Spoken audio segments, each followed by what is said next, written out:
stars, I'm going to click here on the star tool, which is under the rectangle tool. I'm going to click one time. These are just normal 5-point stars.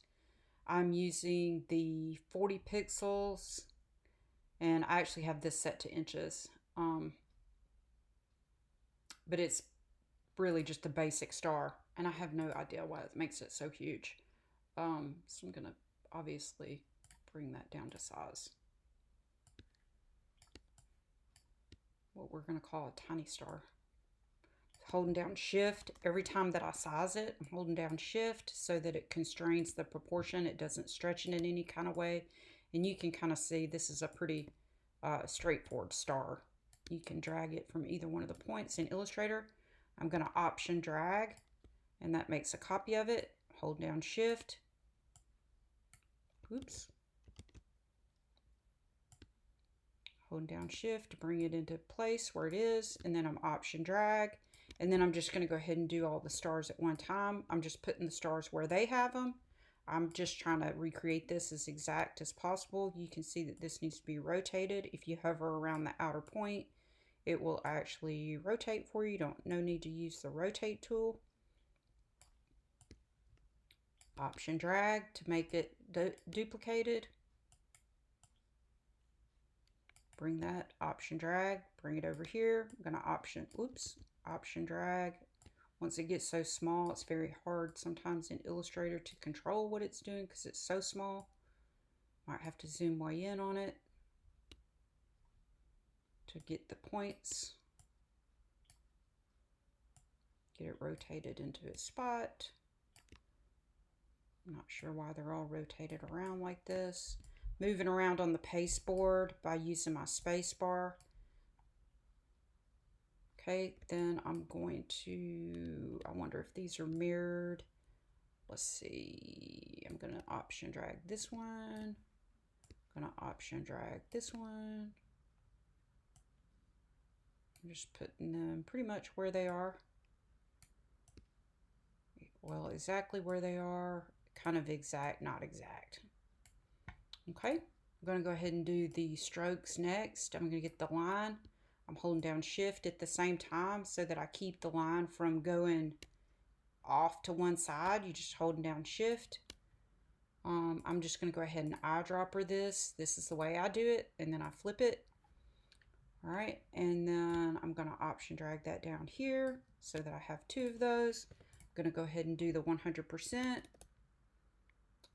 That looks like some kind of standard knockout or impact or something to that effect. It's just some kind of condensed, narrow, plain, generic font, which I guessed right. It looks like impact. That was just a guess. It was a good guess from being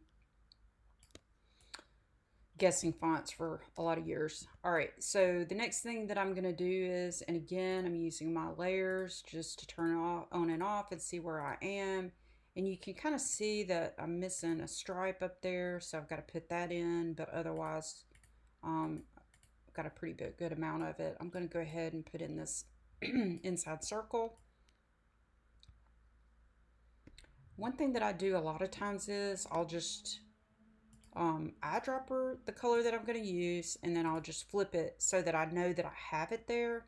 So in other words, just toggle back and forth, and I flip it to a stroke so that I can see what I have on here.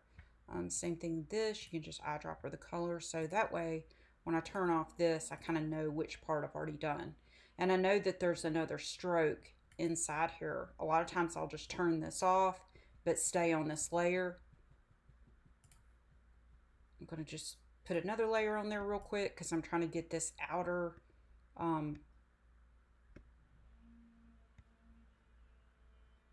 white stroke. I want to get that in there. So what I do is I just usually switch that, Command X to get rid of it, go back to the layer that I want to be on, paste in place, which is Command Shift V, and then I'm going to make that stroke white. And I'm going to bring it down in size, even though I really don't want such a small size. But you can kind of see how I am getting to the point of having that similar. I'm going to actually punch that out of this outer shape so that it's not a stroke. And the reason why I'm doing that is you really don't want to put a stroke into whenever you place it back into InDesign.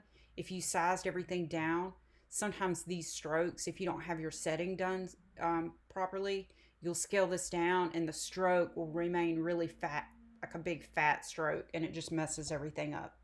I'm going to actually use this inner circle as my type on a path for the no preservatives. So I'm going to go copy, Command Shift V, which is paste in place.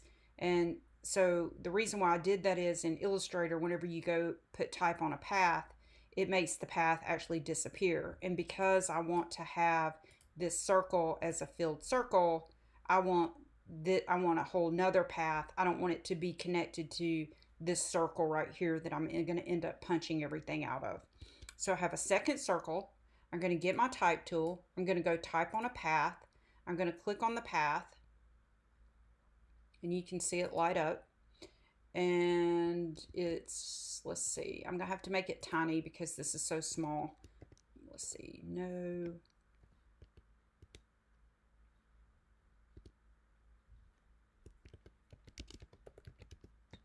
preservative. It actually says no preservative, which is random. Okay, so here's where things get a little bit tricky in Illustrator, and I'm going to turn this off so you can see this.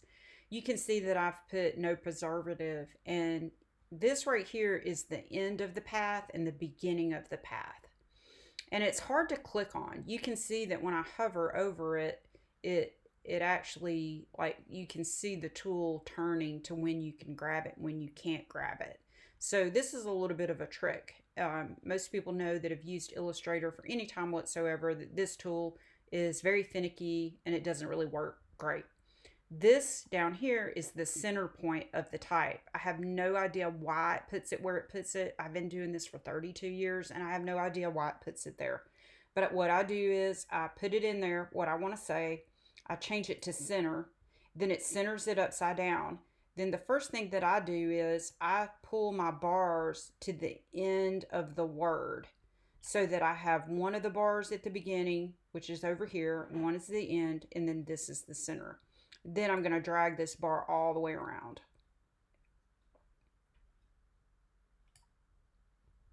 Right? And now you can see that I have it centered.